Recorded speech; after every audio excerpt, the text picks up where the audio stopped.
अटल मोहल्ला क्लिनिक का जो मुद्दा था वो बहुत ज़्यादा भाजपा उठा रही थी और आज लेटर आया, क्या मिक्स्ड इमोशंस है अभी? नहीं, देखिए, अटल जी के साथ मुझे लगता है कि हेमंत सोरेन ने इस प्रकार का भद्दा मजाक करके बहुत गलत किया है।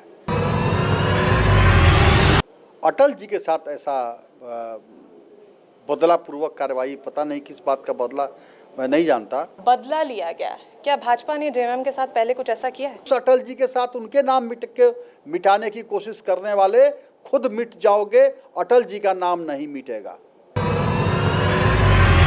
भाजपा को प्रॉब्लम किस में है कि अटल बिहारी वाजपेयी का नाम चेंज कर दिया गया या फिर मदर टेरेसा का नाम दिया गया?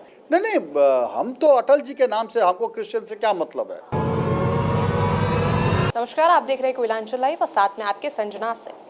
आज हमारे साथ मौजूद हैं धनबाद विधायक राज सिन्हा, जिन्हें इस बार झारखंड विधानसभा के सचेतक पद की जिम्मेवारी मिली है। सर, फीलिंग कैसी थी जब लेटर आया? अच्छा लगा, पार्टी ने सचेतक के रूप में दायित्व दिया है विधानसभा के अंदर, तो खुशी हुई जान करके कि पार्टी ने मेरे ऊपर भरोसा किया और विधानसभा के अंदर विधायी कार्यों को निपटाने के लिए और अपनी झारखंड की जनता की आवाज़ को बुलंदी से रखने के लिए, झारखंड सरकार के जो कारनामे हैं, खास करके विकास विरोधी या भ्रष्टाचार में लिप्त जो जनता के सरोकार के जो विषय हैं, इन सब को जोरदार तरीके से रखने में खुद रखूँगा और अपने हमारे जितने भी माननीय विधायक साथीगण हैं उन सब से भी, उनको भी रेगुलराइज करना, सब कुछ करना, ये सारे कार्य जो हैं वो सब अच्छे ढंग से होंगे। मैं पार्टी ने जो भरोसा जताया है उस पर पूरी तरह से खरा उतरने का प्रयास करूँगा। क्या लगता है इस जिम्मेवारी के मिलने के बाद आप धनबाद के जो मुद्दे हैं उसको पटल पर अच्छे से रख पाएंगे? बिल्कुल, पहले भी रखता था मैं, हमेशा धनबाद के तो हमारा प्रायोरिटी में रहा है और धनबाद के मुद्दे को या जनता की आवाज़ को मैं हमेशा रखता हूं और निश्चित रूप से सचेतक के रूप में झारखंड विधानसभा के अंदर झारखंड के विषयों को, झारखंड की जनता को आवाज़ को और अपने पार्टी की आवाज़ को भी, जो हमारे विषय हैं उन सब विषयों को गंभीरतापूर्वक हम लोग विधानसभा के अंदर उठाएंगे। एक चीज़ मैं जानना चाहूँगी कि कल अटल मोहल्ला क्लिनिक का जो मुद्दा था वो बहुत ज़्यादा भाजपा उठा रही थी और आज लेटर आया, क्या मिक्स्ड इमोशंस है अभी? नहीं, देखिए, अटल जी के साथ मुझे लगता है कि हेमंत सोरेन ने इस प्रकार का भद्दा मजाक करके बहुत गलत किया है। मुझे उम्मीद नहीं थी कि गुरु जी का बेटा अटल जी के साथ ऐसा बदलापूर्वक कार्रवाई, पता नहीं किस बात का बदला, मैं नहीं जानता, लेकिन ऐसा करेंगे मुझे भरोसा नहीं था। देखिए, अटल जी राष्ट्र पुरुष हैं। कोई भी राजनीतिक सोच रखने वाला व्यक्ति हो, किसी भी राजनीतिक दल का व्यक्ति हो, सब लोग अटल जी को बहुत सम्मान की दृष्टि से देखते थे। आपने एक बड़ी अच्छी बात कही कि बदला लिया गया है, क्या भाजपा ने जेएमएम के साथ पहले कुछ ऐसा किया है? नहीं, ऐसा कुछ नहीं है। बदले की राजनीति थोड़ी ना करते हैं। राजनीति में सब लोग मिलजुल करके अपने राज्य का, अपने क्षेत्र का, अपने अपने संगठन का विकास का काम करते हैं। कोई बदला की भावना से राजनीति नहीं होता। यह पहली बार श्यामा प्रसाद मुखर्जी विश्वविद्यालय का नाम बदल दिया गया। यह झारखंड के इतिहास में पहली बार ये, और मैं तो कहूँगा कि ये तुच्छ राजनीति है। मैं यहाँ तक कहूँगा कि ये कृतज्ञता की सारी हदों को पार कर दिया हेमंत सोरेन सरकार ने। यह जो झारखंड मुक्ति मोर्चा, कांग्रेस, आरजेडी, ये अटल जी ने झारखंड राज्य का निर्माण किया और वो भी अपने पार्टी का मुद्दा, हमारे पार्टी का मुद्दा था कि वनांचल नाम दिया जाए, लेकिन सब लोग को मिला जुला करके ये राज्य अलग बनाना उनका प्रायोरिटी था और उन्होंने झारखंड राज्य नाम दिया था।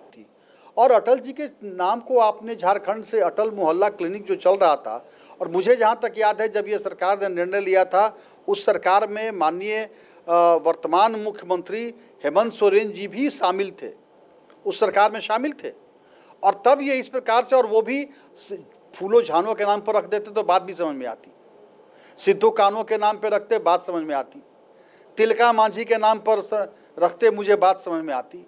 ये सेंट मदर टेरेसा, या मैंने वोट के लिए इतना आदमी मौका क्या बोलेंगे उसको, स्वार्थी हो जाएगा। क्या योगदान है मदर टेरेसा का यहाँ पे इस अलग राज्य में? ये कि इनको वोट चाहिए ईसाई लोगों का, और इसके लिए उन्होंने ये काम किया है। ये बिल्कुल इस, और मुझे लगता है कि पूरे झारखंड नहीं, पूरे देश की जनता, अटल जी के नाम से कोई छेड़खानी करता है तो जनता उद्वेलित होती है, और मन ही मन झारखंड की जनता भी इसका जवाब हेमंत सोरेन को आने वाले समय में देगी। तो उस अटल जी के साथ उनके नाम मिटाने की कोशिश करने वाले खुद मिट जाओगे, अटल जी का नाम नहीं मिटेगा। भाजपा को प्रॉब्लम किस में है कि अटल बिहारी वाजपेयी का नाम चेंज कर दिया गया या फिर मदर टेरेसा का नाम दिया गया? क्रिश्चियन कार्ड से प्रॉब्लम है या फिर नाम जो चेंज हुआ उससे प्रॉब्लम? नहीं, हम तो अटल जी के नाम से, हमको क्रिश्चियन से क्या मतलब है? हम सबको लेके चल, मोदी जी हमारे प्रधानमंत्री जी, सबका साथ सबका विकास, सबका प्रयास सबका विश्वास, इस नीति पे काम करते हैं, और इसी नीति पर चल करके आज भारत विकास के लगातार अलग अलग नए नए पायदान पर आगे बढ़ता चला जा रहा है। आज हम स्वदेशी की अवधारणा को अपना करके, आप देख रही हैं कि जो कभी रक्षा के क्षेत्र में भारत पिछड़ा हुआ था, आज वो भारत, हम इंपोर्ट के जगह पर अपने हथियारों को एक्सपोर्ट कर रहे हैं। बहुत बड़ी संख्या में हम एक्सपोर्ट कर रहे हैं। हम लड़ाकू विमान बनाने वाले बन गए। हमारा ब्रह्मोस मिसाइल अभी किस प्रकार से ऑपरेशन सिंदूर के अंदर सक्सेसफुल रहा, पूरी दुनिया देख रही है उसकी ताकत को। तो ये हम किसी जात पात की राजनीति में विश्वास नहीं करते, हम सबको लेके चलते हैं। हम भारत के विकास हमारा लक्ष्य है, और आने वाले जब भारत स्वतंत्रता का 100वां वर्षगांठ मनाएगा तो भारत विकसित राष्ट्र के रूप में विश्व में प्रतिस्थापित होगा, यह हमारा लक्ष्य है। तो अभी हमने बातचीत की धनबाद विधायक राज सिन्हा से, जिन्हें सचेतक का जिम्मेवारी दिया गया है। उन्होंने साफ साफ कहा कि धनबाद के मुद्दों को वो हमेशा से उठाते आए हैं और आगे भी हमेशा धनबाद के मुद्दों को वो बखूबी पटल पर रखने का काम करेंगे। सहयोगी राजकुमार के साथ संजना सिंह, कोयलांचल लाइव, धनबाद।